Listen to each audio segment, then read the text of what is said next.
그 국힘에서 한동훈 비대위 체제로 그냥 가는 걸로 네. 지금 속보가 나오고 있습니다. 네, 오늘 문제 한동훈의 4대 그 리스크를 저희가 짚어보는 방송을 준비를 하면서 오늘 낮에까지만 해도 한동훈 비대위원장이 초읽기에 들어갔다 이런 보도가 떴었는데 그렇죠. 저희가 방금 전에 이제 저녁을 먹고 들어와서 보니까 뭐 거의 이제 비대위원장 확정된 것 같죠. 여기 이제 시간적으로는 머니투데이 기사가 좀 늦게 올라오긴 했는데 네. 한겨레 기사가 조금 더 일찍 떴어요. 그런데 한겨레는 국힘의 그 핵심 관계자랑 실제로 인터뷰를 한 것 같아요. 네, 국힘 관계자하고 통화를 했는지 아니면 여기가 여권 핵심 관계자라고 돼 있잖아요. 그래서 저거는 한겨레의 그 서영지 기자가 검찰 법조 출신이고 네. 법조에서 단독을 많이 했던 기자입니다. 아하. 그래서 제가 볼 때는 저 서영지 기자의 기사는 아마 국힘당이 아니고 법무부. 네, 법무부나 한동훈 장관 쪽에서 확인을 한 기사가 아닐까 싶어요. 아, 네. 왜냐하면 저기 보시면 한 장관은 이르면 이번 주 사표를 내고라는 말 있잖아요. 이거는 법무부가 아니면 확인하기가 힘들죠. 서영지 기자 저 바이라인에서 저거는 검찰 쪽발 기사다. 그 소스가. 그걸 좀 직감할 수 있었습니다. 대검 또는 한동훈 장관이 직접. 네. 예, 어제까지만 해도 그 국회의원들 그 국힘당 내부에서는 원내 국회의원들은 아마 한동훈 비대위원장에 대해서 반발이 좀 심했던 것 같아요. 네. 그래서 오늘 당협위원장을 통해 가지고 저렇게 원외 당협위원장들. 원외들까지 다 합해서 아마 한동훈 쪽으로 이렇게 미는 게 위에서 아마 지시가 내려온 것이 아닌가 하는 생각을 합니다. 국힘당은 뭐 윤석열, 김건희 또는 김건희의 지시나 그런 그 계산에 따라서 움직인다고 오론에 봐야죠. 따라서 움직인다. 네, 지난주에 사실 저희가 취재 플러스에서 그 사실상 이제 국힘당은 이제 김기현의 사퇴 소식을 우리가 전하면서 이제 그 한동훈 비대위원장 체제로 가닥을 잡은 것 같다라고 얘기를 했었는데 딱 일주일 만에 그게 이제 확인이 된 것 같아요. 네. 다만 이제 원희룡이나 이제 그 김한길도 후보로 거론이 되고 했었는데 한동훈이 이제 비대위원장으로 이제 낙점이 된 것 같고 이렇게 되면 사실상 이제 국민의힘은 이제 검찰당이 되는 거죠. 검찰당이죠. 명실공히 이제 검찰당이 되죠. 이제 국민의 힘이 아니고 검찰의 힘으로 네. 이름을 바꿔야 될 상황인 것 같습니다. 이제 그놈 목소리에서 이제 그 윤석열이 이제 그 대선 후보 시절에 이미 국힘당은 국힘이라는 게 뭐 어디 그 주양 먹은 놈들로만 생각할 게 아니라 이라고 얘기를 맞아요. 했잖아요. 예, 무시를 그리고 했죠. 네. 주양 먹은 놈들한테 이제 당을 맡길 수가 없다. 당을 뽀개버린다 그랬죠. 당 완전히 뽀개버리고 말을 안 들으면 뽀개버린다. 그래서 결국 믿을 건 역시 검찰밖에는 없다고 생각을 그런 것 하고 같습니다. 한동훈을 이제 국힘당에 투입함으로써 사실상 이제 국힘당은 검찰이 접수를 했다. 검찰당이다라고 해도 이제 뭐 과언이 아닐 것 같습니다. 네. 뭐 한동훈 장관이 법무부 장관에서 이제 이번 주 내로 사표를 낸다면 한동훈 장관이 사실 이번 주에 뭐 저희하고는 이제 소송도 있고 그런데 뭐 사표를 낸다 그러니까 좀 섭섭하기도 하고 그러네요. 네. 이제 뭐 경찰이나 검찰에서 저희가 조사를 받을 때도 글쎄요 이제 저희 수사하는 수사관들이나 수사관들도 많이 조금 눈치를 좀 봤거든요. 네. 아무튼 현직 법무부 장관이 피해자로 고소한 사건을 맡는다라고 하는 게 수사한다는 게 이제 사실은 아무리 뭐 본인들이 눈치를 보지 않는다고 하더라도 신경이 쓰일 수밖에 없었는데 그렇죠.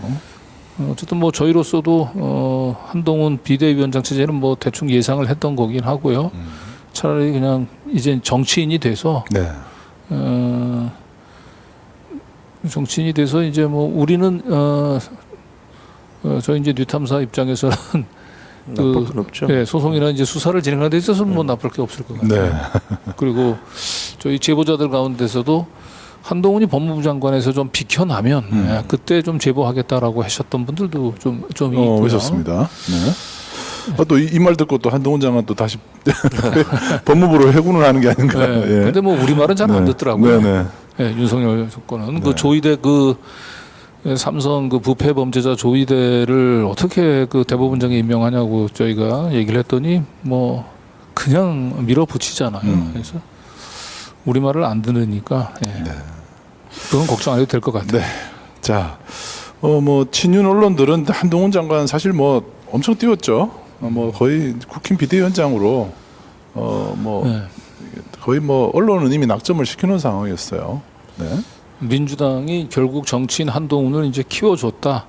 이제 이런 내용의 이제 민주당에 대한 이제 비아냥이죠. 사실은 그러면서 이제 한동훈을 결국 민주당에 대한 이제 공격수로서 이제 그 가치를 이제 벌써 이제 띄우는 이제 좀 이제 기사를 이제 쓴 건데요. 예, 글쎄 뭐 저는 친윤 언론의 바람대로 이 한동훈 장관이 국힘당을 잘 장악을 해서 윤석열이 얘기하는 대로 그 줄을 세울 수 있을지 검찰당으로 완전히 재편을 할 수 있을지는 두고 봐야 될 것 같아요. 네. 그 오늘 오전까지만 해도요. 그 좀 의견이 엇갈린다 이런 분위기 기사들이 좀 나왔거든요. 그죠? 그렇죠. 네, 네. 오늘 오전까지만 하더라도 사실상 이제 그 잔당들이 진압이 됐다라고 봐야 될 것 네, 같아요. 오늘 오전에 한동훈- 진압이 된 것 같습니다. 한동훈 비대위 체제에 대해 불만들이 뭐 불만은 뭐 대통령실, 검찰 출신 등 이른바 용산 신인들과 공천 경쟁이 불가피한 상황에서 한 장관까지 지도 체제를 이끌어가면 공천이 더 어려워질 수 있다는 불안감. 결국 검사들이 다 차지할 것 같다라는 네. 불안감이 있었던 거죠. 그렇죠. 이제 예를 들어서 이제 김웅 의원이라든지 아니면 최재형 그 의원 있죠. 종로 예.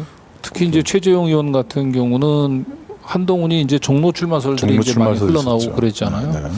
그래서 그 라디오인가요? 어디에 뭐 출연해서 아니면 페이스북인가 이제 본인이 사실상 그 한동훈을 넘어서 이제 윤석열을 직격하는 목소리를 냈어요. 네. 그래서 지금 현재 국힘당에서는 딱 한 사람만 바꾸면 된다. 정부 여당에서는 그 윤석열을 겨냥한 거예요. 네. 그래서 지금 국힘당의 가장 큰 문제는 이제 대통령실과 당의 수직적인 관계라고 하면서 우리는 한 사람만 바뀌면 여권은 더 좋아질 수 있다라고 얘기를 했는데 결국 이런 최재형 의원의 바람이 뭐 아무리 목소리를 내도 아랑곳하지 않고 더욱 아마도 이제 대통령실과 당은 이제 수직적 관계로 더욱 재편이 되겠죠. 그럴 것 같네요. 마치 네. 윤석열 검찰총장 검찰총장 밑에 뭐 한동훈이 중앙지검장. 윤석열이 서울중앙지검장 할 때 네. 그 3차장 검사 3차장 검사.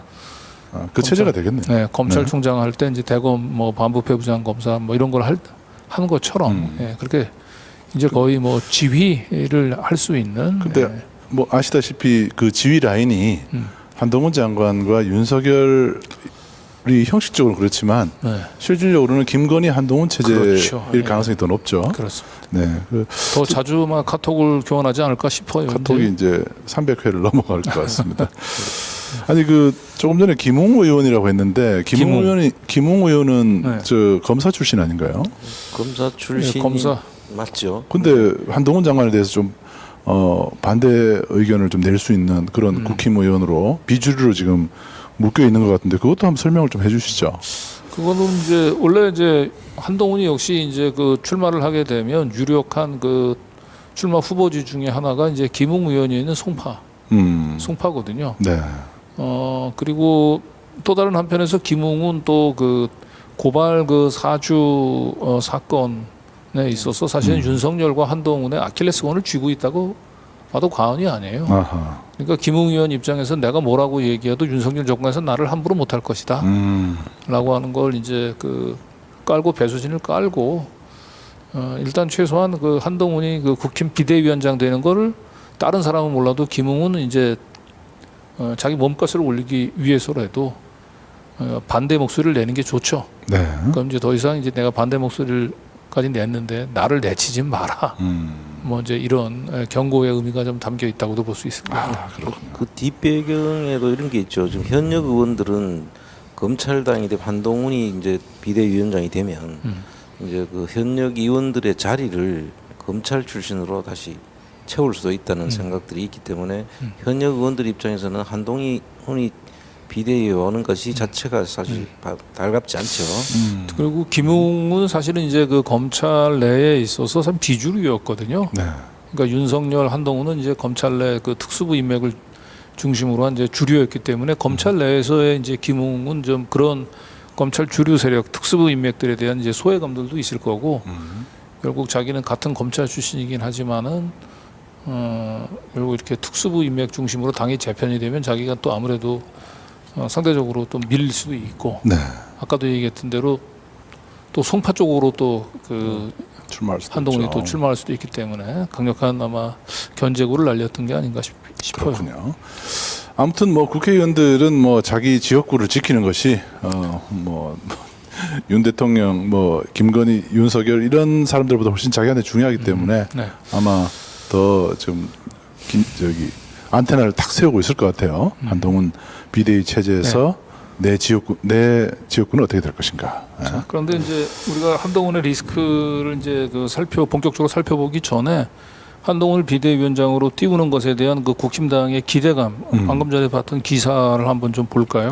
이것도 한번 보죠. 네, 보면 주류 측에서는 삼고 처리라도 해야 된다면서 뭐 이렇게 제안을 했다 그래요. 그러면서 높은 인지도에 비해서 비정치인 출신의 참신함, 참신하다고 봤군요. 여권에서는 단연 돋보이는 대야 전투력, 요 두 가지를 주된 그리고 또 당원이나 지지층으로부터 폭넓게 인기를 누린다. 그런가요?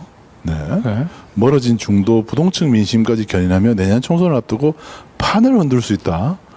판을 흔들 수 있다고 봤군요. 네. 그러니까 저 한동훈 비대위원장 그 영입을 기대하는 이제 이 국힘당 주류 측의 시각에는 한동훈 리스크라고 얘기하는 건 전혀 찾아볼 수가 없어요. 알면서도 외면하려고 하는 건지는 모르겠는데, 근데 그게 이제 상대적으로 워낙 그 윤석열이 가진 리스크가 크잖아요. 네. 김건희 리스크가 크고 아하. 한마디로 이제 윤석열은 이제 그 뭔가 검찰 출신이긴 하지만 지금 멍청하다라고 하는 이미지가 부정적인 이미지가 네. 많죠. 근데 반면에 이제 그 한동훈은 좀 스마트하다라고 하는 느낌이 상대적으로 좀 약간 주잖아요. 미래 권력 이런 느낌인가요? 네. 네. 앞으로 그리고- 저 사람이 대권을 이을 것이다 이렇게 생각하나요? 그리고 그 윤석열의 가장 큰 장애물은 역시 이제 부인 리스크잖아요. 네. 김건희 리스크. 그 반면에 이제 한동훈은 뭐 이제 부인 쪽에서는 뭐 별 말이 안 나오고 또 부인이 뭐 또 무슨 줄리 의혹이라든지 이런 저급한 의혹에 휩싸여 있지는 않잖아요. 뭐 김현장 변호사 출신이고. 확실히. 네. 그러니까 윤석열이 가지고 있었던 치명적인 약점들을 전부 다 보완을 할 수 있는 이제 그런 차원에서 이제 윤석열의 다음 차기까지 그려볼 수 있는 이제 그런 카드로 생각하고 있는 것 같은데 과연 그럴까요? 네. 완전히 뭐 잘못 짚은 거예요. 네. 오늘 리스크가 더 큽니다.